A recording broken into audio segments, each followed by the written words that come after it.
अस्सलाम वालेकुम। आज हम CC 3.1 चैप्टर 15 के पेज 4 में अल्ट्रासोनिक टेस्टिंग, इसको यूटी भी कहते हैं, इस मेथड के बारे में यहाँ पे स्टडी करेंगे। तो ये इसके बेसिक प्रोसीजर हैं। बेसिक प्रोसीजर में जो भी इंफॉर्मेशन है यहाँ पे वो डिस्कस की हुई है। तो इसको नंबर 1 में component must be thoroughly clean. Component must be thoroughly clean. This may involve light grinder to remove any spatter, pitting, etc. in order to obtain a smooth surface finish. और component को थ्रूली clean होना चाहिए। इस material पे हम जो है वो टेस्ट करने जा रहे हैं, अल्ट्रासाउंड करने जा रहे हैं, उसकी जो सरफेस है उसको जो है वो क्लीन होना चाहिए। और इसके लिए जो आप लाइट ग्राइंडर को भी इस्तेमाल करते हैं, तो उससे जो है उसके जो स्पैटर है, पिटिंग है, रस्ट पेंट वगैरह, उसको वहाँ से अच्छे तरीके से रिमूव करने के बाद उसकी जो सरफेस है वो बिल्कुल स्मूथ चाहिए होती है, ताकि वहाँ पे जो अल्ट्रासोनिक का जो टेस्ट मेथड है उसको अप्लाई कर सकें।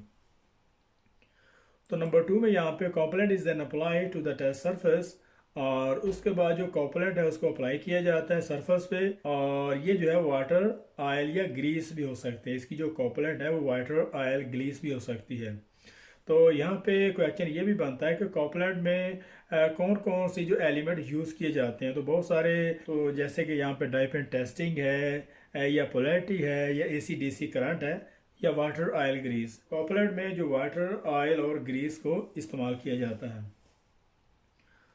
This enables the ultrasound to be transmitted from the probe into the component under test। और ये जो कॉम्पोनेंट है ये अल्ट्रासाउंड को जो है वो कंपोनेंट के थ्रू जो प्रोब से जो है वो टेस्ट मेथड जिस पे हम टेस्ट करने जा रहे हैं, तो वहाँ पे आसानी से इसको जो है वो गुजरने में उसकी हेल्प करती है।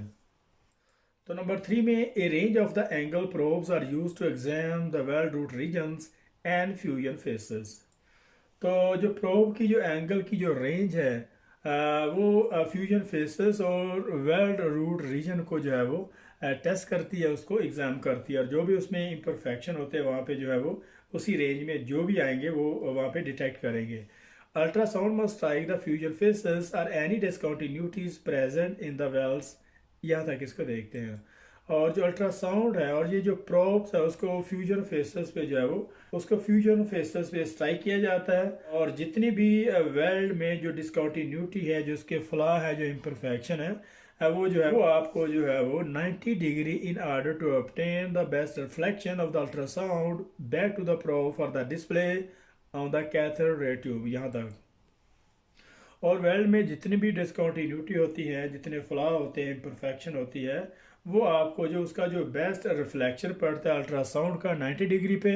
और जो प्रोब से जो जितनी भी जो इम्परफेक्शन है वो आपको डिस्प्ले पे कैथोड रे ट्यूब पे जो है वो नज़र आ जाती हैं। वो कैथोड रे ट्यूब पे जितने भी उसकी जो इम्परफेक्शन है वो ग्राफ की शक्ल में जो है वो एक एंटिटी ऑपरेटर जो है वो वहाँ पे इसकी जो स्क्रीन है उसको वहाँ पे चेक करता है। तो इसका जो मेथड में इसको जो है वो अप्लाई कॉपलेंट। तो इसके मेथड में नंबर 1 में जो अप्लाई कॉपलेंट, यहाँ पे जो है वो इस कंपोनेंट पे उसकी सरफेस पे कंपोनेंट को जो है अप्लाई किया गया है। और उसके बाद नंबर 2 में आप देखते हैं कि इसकी जो साउंड प्रोब्स है उसको जो है वहाँ पे रब करते हैं, और उसकी जो अप्लाइड साउंड वेव वहाँ पे जो अप्लाई की जाती है, और जिससे उसके जो रिजल्ट है, अगर आप नंबर 3 जिसकी जो डायग्राम है उसमें देखते हैं तो 90 डिग्री पे ये जो इसकी जो अल्ट्रासाउंड की जो रिफ्लेक्टेड होते हैं, यहाँ पे उसकी जो कैथोड रे ट्यूब इसकी जो डिस्प्ले में आप देख सकते हैं।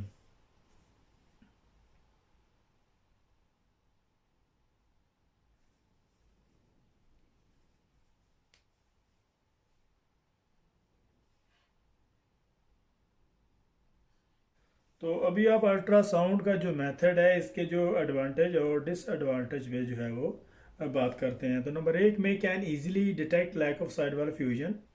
तो अल्ट्रासाउंड से जो है वो lack of side wall fusion को बड़ी आसानी से डिटेक्ट किया जा सकता है। तो ये चारों के चारों मेथड में सबसे ज़्यादा जो lack of side wall fusion को डिटेक्ट करने वाला ये प्रोसेस है। तो यहाँ पे क्वेश्चन ये भी बनता है कि कौन से मेथड से जो lack of side wall fusion को आसानी से डिटेक्ट किया जा सकता है। तो उसमें जो DPI भी होगा, और MPI भी, और अल्ट्रासाउंड भी, और RT भी। तो सबसे ज़्यादा जो कॉमनली जो यूज़ होने वाला जो मेथड है उसमें सबसे ज़्यादा जो लैक ऑफ साइड वाले फ्यूजन जो डिटेक्ट होते हैं वो अल्ट्रासाउंड में जो है वो आसानी से डिटेक्ट किए जाते हैं। तो नंबर 2 में यहाँ पे फेरस एंड नॉन फेरस अलाय। तो ये मेथड फेरस और नॉन फेरस अलाय दोनों पे जो है वो अप्लाई किया जा सकता है। जैसे कि मैग्नेटिक पार्टिकल टेस्टिंग में वो मेथड सिर्फ फेरस अलाय पे जो है वो इस्तेमाल किया जाता है, जो मटेरियल मकनातीस से जो है वो चमट जाते हैं। तो ये मेथड जो है फेरस और नॉन फेरस दोनों मेटल पे जो है अप्लाई किया जाता है। तो नंबर 3 में नो मेजर सेफ्टी रिक्वायरमेंट। तो इस मेथड के लिए कोई ख़ास सेफ्टी की रिक्वायरमेंट नहीं होती। तो इस मेथड में जो सेफ्टी की ख़ास जो मेजर रिक्वायरमेंट है उसकी ज़रूरत नहीं होती, क्योंकि ये ना तो हेल्थ हैज़र्ड है और ना इसमें जो डाइपेट इंस्पेक्शन की तरह को केमिकल यूज़ किए जाते हैं और ना इसमें एक्सरे की तरह ये हार्मफुल है। तो ये सिंपल। तो नंबर 4 में पोर्टेबल विद इंस्टेंट रिजल्ट है और इस मेथड को बड़ी आसानी से एक जगह से दूसरी जगह पे शिफ्ट किया जाता है और इसका जो रिज़ल्ट है वो इमीडिएटली उसी टाइम जो है वो ग्राफ में एक एंटिटी ऑपरेटर उसको देख के सेम रिज़ल्ट उसी टाइम जो है वो बता सकता है कि इसमें क्या इम्परफेक्शन और कितनी डेप्थ पे इसको जो है वो एग्जैक्युएट करना है। नंबर 5 में able to detect and size sub surface defect. यहाँ तक इसको देखते हैं नंबर 5 में। और इस मेथड से जो सरफेस और सब सरफेस डिफेक्ट दोनों को जो है वो और इस मेथड से जो सब सरफेस डिफेक्ट है उसका जो साइज़ है वो कितना उसकी जो वो कितना सीवियर है, ये इस मेथड में जो है वो आप इस मेथड से आप इसको जो है वो डिटेक्ट कर सकते हैं। तो अब इसके डिसएडवांटेज पे बात करते हैं, जिसमें नंबर 1 में हाई ऑपरेटर स्किल इसमें जो है वो रिक्वायर होती है, हाई ऑपरेटर स्किल लेवल। तो हाई ऑपरेटर स्किल जो एंटिटी ऑपरेटर है उसकी जो हाई ऑपरेटर स्किल इसमें रिक्वायर होती है, क्योंकि ये दूसरे मेथड से थोड़ा डिफरेंट है, क्योंकि इसके सिर्फ ग्राफ होते हैं और आपने इसके ग्राफ से ही अंदाज़ा लगाना है कि जो डिफेक्ट है वो कितना सीवियर और इसकी कितनी डेप्थ है और किस कैटेगरी का वो डिफेक्ट है। तो नंबर 2 में डिफ़िकल्ट टू इंटरप्रेट। तो अल्ट्रासाउंड को जो इंटरप्रेट करना डिफ़िकल्ट है, ये दूसरे मेथड से थोड़ा डिफरेंट है। तो इसके जो ग्राफ से ही इसको इसकी इम्परफेक्शन का अंदाज़ा लगाना है, उसको इंटरप्रेट करना है और फिर उसको जो है वो। तो नंबर 3 में रिक्वायर कैलिब्रेशन। तो इस मेथड की जो कैलिब्रेशन जो है वो रिक्वायर होती है। इसमें एक कंप्यूटर सा होता है, उस कंप्यूटर में इसकी जो कैलिब्रेशन है उसको ऑन करना होता है, जिससे इसका जो। तो नंबर 4 में इसका no permanent records unless automated. तो इस मेथड का जो परमानेंट रिकॉर्ड नहीं होता जब तक इसको जो है वो ऑन नहीं करते। इसका जो ऑटोमेटेड सिस्टम है इसके जो कंप्यूटर में अगर आप उसको ऑन नहीं करते तो इसका जो जो आपको परमानेंट इसका रिकॉर्ड आप सेव नहीं कर सकते। तो इसको ऑन करना होगा जिससे आपको इसका जो सारा डेटा है उसको सेव कर सकते हैं। तो नंबर 5 में यहाँ पे not easily apply to the complex geometry. तो अल्ट्रासाउंड ये जो मेथड है इसको जो कम्प्लेक्स ज्योमेट्री पे इसको जो अप्लाई करना डिफ़िकल्ट है। तो यहाँ पे बहुत सारे क्वेश्चन बनते हैं अल्ट्रासाउंड के हवाले से। तो अल्ट्रासाउंड जो most high operator skill level जो है, जिस ultrasound high operator skill level जो है इस मेथड में बहुत ज़्यादा दूसरे मेथड की निस्बत इसमें हाई ऑपरेटर स्किल इसमें रिक्वायर होती है।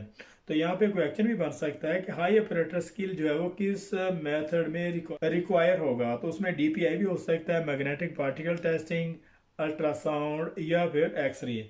तो अल्ट्रासाउंड में सबसे ज़्यादा जो है वो हाई ऑपरेटर एंटिटी ऑपरेटर की हाई स्केल वहाँ पे रिक्वायर होती है। तो ये डिफ़िकल्ट टू इंटरप्रेट है और इसकी जो कैलिब्रेशन रिक्वायर होगी।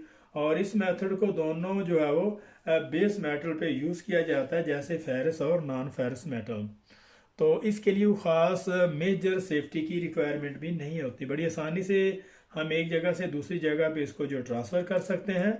और इसके अलावा इसका जो रिज़ल्ट है वो सेम उसी वक्त आपको जो है वो बता सकते हैं कि इसमें ये इम्परफेक्शन है।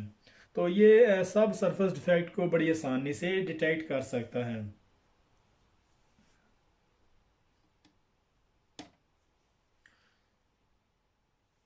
तो यहाँ पे हमारा नॉन डिस्ट्रक्टिव टेस्टिंग में इसका जो 15.4 का जो चैप्टर है यहाँ पे ख़त्म हो रहा है। तो मिलते हैं नेक्स्ट पेज में, तब तक के लिए अल्लाह हाफिज़।